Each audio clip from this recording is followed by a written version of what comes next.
saya akan menjelaskan bagaimana material dan jasa itu di dalam DocRT ya. Jadi kan DocRT itu salah satu alat bantu ya, fungsinya, fiturnya itu penggunaan material dan jasa itu terkendali. Ini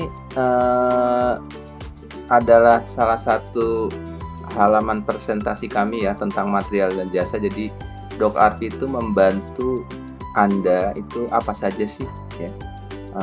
Ini kita fokus pada data barang, material dan jasa ya. Jadi ini di sini ada nomor 2 ini ya.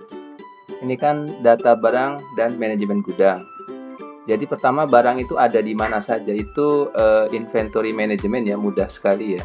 Jadi barang itu ada di mana, stoknya berapa, dari mana belinya ke siapa, dengan harga berapa, sudah dikirim kemana saja, itu semua inventory management, itu nggak ada masalah. Terus kemudian material tertentu digunakan di mana saja, jadi di proyek apa, di kode pos apa, itu juga mudah terlihat. Kemudian proyek itu menggunakan material apa saja, itu juga mudah terlihat. Sementara stok opnim di gudang itu cukup menggunakan HP. Jadi menggunakan HP, nanti di situ ada barcode atau QR code ya. Jadi kalau Anda membuat label QR code dan barcode untuk barang-barang tertentu ya, barang-barang ya, itu mudah. HP aja juga mudah. Nah, itu yang akan saya ceritakan saat ini. Akan saya jelaskan bagaimana DocRT itu membantu Anda memonitor material dan jasa ya, barang-barang Anda itu ya. Ini saya sudah login di halaman utama sebagai Pimpro ya. Jadi otoritas yang saya masuk sekarang ini adalah Pimpro. Kalau Pimpro itu dia bisa melihat hampir semua ya, dan dia bisa edit. Tapi dia tidak melihat harga beli barang. Nah, kalau yang melihat harga beli barang itu bagian belanja ya, logistik bagian belanja, dan manajemen. Kalau manajemen itu bisa lihat semua. Nah, kalau orang gudang itu nggak bisa lihat harga. Kira-kira seperti itu. Saya sekarang masuk sebagai Pimpro ya. Nah, Pimpro ini di sini nih di bagian atas nih ada menu ya. Ini kan halaman utama ya. Ada menu-menu. Ini ada menu produk nih. Ya. Menu produk ini kalau saya klik ya. Saya klik ini akan terlihat nih. Kita mau mencari produk ya. Yang gampang misalnya di sini saya ketik nih nama produknya misalkan kawat lah. Ya. Ini kalau saya ketik ini kawat-kawat bermunculan di sini. Misalnya ini ada kawat las nih yang umum digunakan ya. Klik aja di sini. Ini adalah halaman terkait produk kawat las ya. Nah, kita mau lihat kalau mau mengedit ini misalkan apa? Kita mau ringkasan inventar ini stok ya. Atau kita lihat dulu ini. Ini ada QR code. Jadi kalau Anda menggunakan HP yang ada kameranya, ini mudah sekali. Tinggal di scan, Anda akan langsung melihat halaman ini juga. Nah, di sini ada stok. Nih, stok ringkasan ini fasilitas ya, penyimpanan, ada gudang ini, gudang itu, di mana aja nih. Ini kita bisa lihat semua nih. Kebetulan ini yang lain ini kan demo programnya, jadi pada kosong yang lain ya. Ini kita memang fokus di 2 ini ya. Jadi ini gudang juga 0 nih, di gudang Singapura ini ada 8. Quantity on available to promise ya. Ini ada 8. Artinya yang bisa kita gunakan 8. Tapi di gudang kita ada 141. Nah, 141 ini kan quantity on hand ya. Ada di gudang kita 141. Artinya apa? Sebenarnya yang masih bisa kita gunakan tuh 8. Karena 141 ini sebagian tuh sudah di booking ya, sudah dipersiapkan untuk proyek-proyek lain. Nah, memang ada banyak, tapi yang bisa kita pakai cuma 8. Kalau kita klik di sini, ini akan terlihat nih. Terlihat di gudang ini ya. Ini inventarisnya tuh ini. Ini kalau tadi di jumlah semuanya ada 8, bener kan 8 kan? Nah, kalau ini ada 141 nih kalau di jumlah. Ini lokasinya nih. Di gudang itu lokasinya ada di sini. Ya, lokasinya ya. Nah, ini misalnya nih kita klik ya, yang ini ya, kita lihat ya. Ini kita lihat ini lokasinya. Kalau lokasi ini kita klik, kita akan lihat di rak sini ya. Ini layout ini memang sederhana kita buat karena kan simple aja ya. Tapi kalau Anda misalnya ada lantai 1, lantai 2, atau layoutnya itu lebih ada berapa bangunan atau apa itu bisa kita buat. Jadi ini nanti bentuknya akan menyesuaikan dengan gudang Anda. Nah, terus kemudian kita balik lagi ke sini ya. Kita balik lagi. Ini barang ya, ringkasan inventaris. Nah, terus barang ini digunakan di pekerjaan apa saja? Ini kan kita ada di layar barang ya, di layar Kawatlas nih. Ini digunakan di mana saja? Ini terkait pekerjaannya. Ini kalau kita klik, nah ini kita akan tahu nih Kawatlas itu. Dia itu digunakan di ini proyeknya. Ini kode pekerjaan, kode pos pekerjaan. Ini tanggalnya. Nah ini kapalnya apa? Wais, TB Wais ya misalnya ya. Nanti kita lihat di halaman berikutnya. Ada Barau, ada Mutiara 1 dan seterusnya. Nah ini juga ini perencanaan 60 kg. Yang digunakan juga 60 kg. Nanti ini kelihatan. Nanti di sini juga ada kadang ada return ya di sini ya. Coba kita lihat ada yang ada returnnya enggak. Nah ini ada return nih. Jadi 50 kg tapi ada return 5. Jadi yang kita pakai 45. Nah, ini nilainya ya, nilai barang itu ya. Jadi kita bisa tahu. Nah, oh sih satu lagi ini kan ada warna nih agak apa sih warnanya ya? Enggak putih ya. Yang enggak putih ini tuh di luar rencana. Nah, kalau yang putih ini ada di RAB, ada di rencana. Yang putih-putih ini.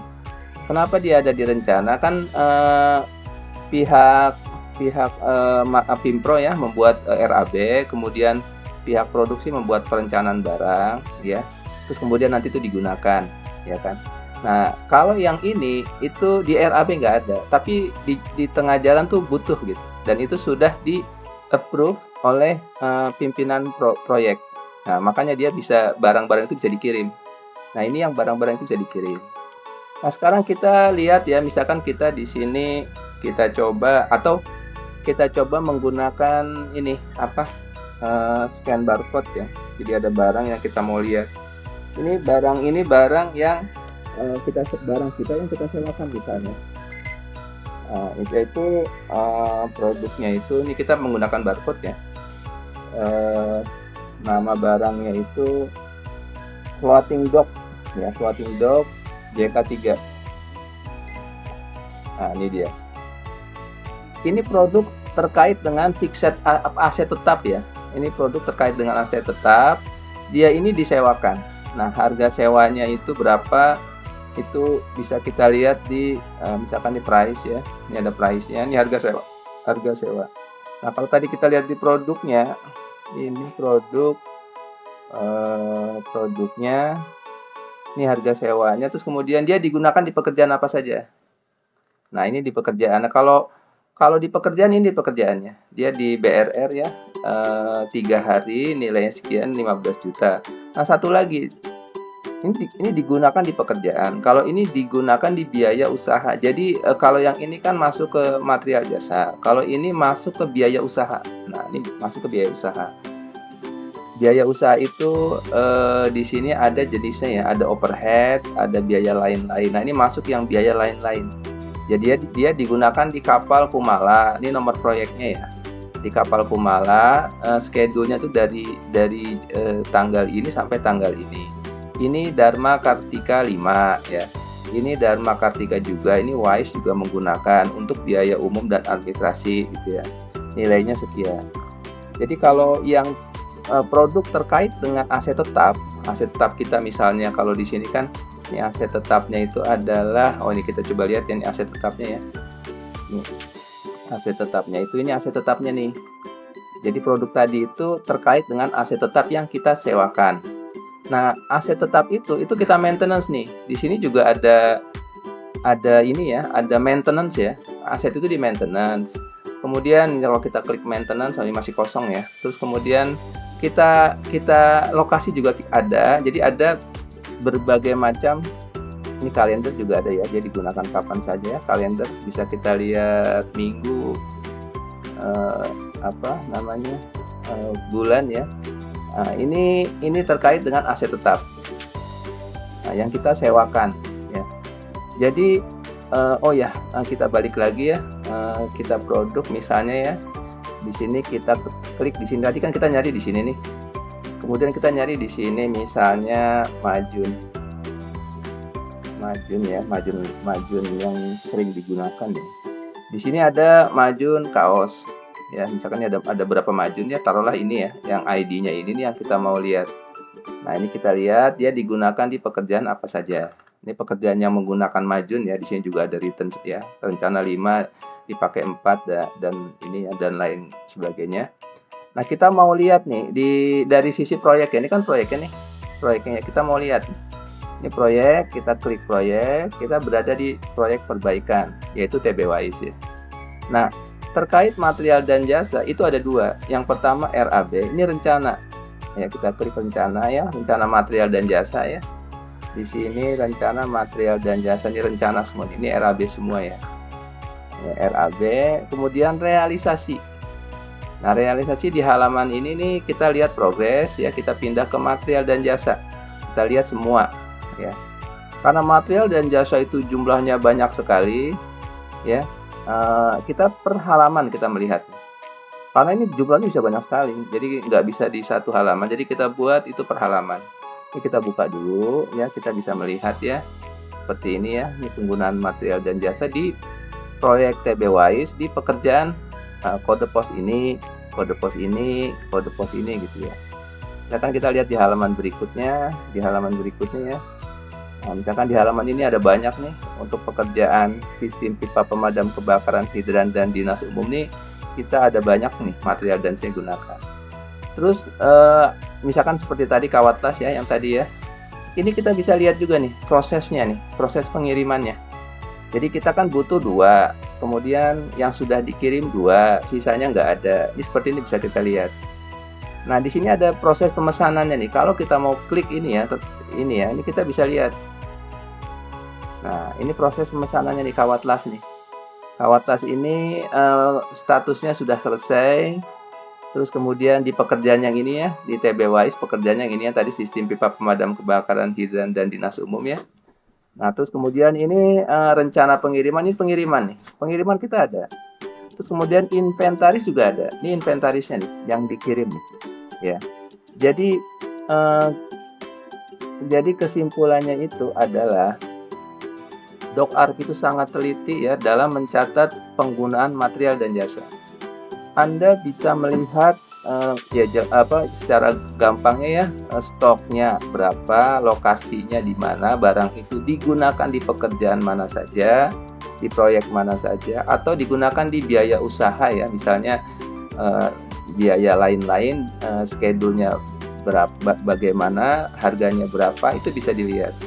Dan stok opnim juga mudah karena dengan menggunakan HP saja, kan sekarang setiap orang pegang HP ya. Jadi petugas gudang itu diberi otoritas untuk mengelola gudang. Kemudian dia dengan bermodal HP ya, HP-nya sendiri juga nggak ada masalah, login. Kemudian dia bisa cek itu material, bisa pindahkan material, atau bisa menerima barang ketika barang belanja datang, atau mengirim barang ke proyek-proyek tertentu.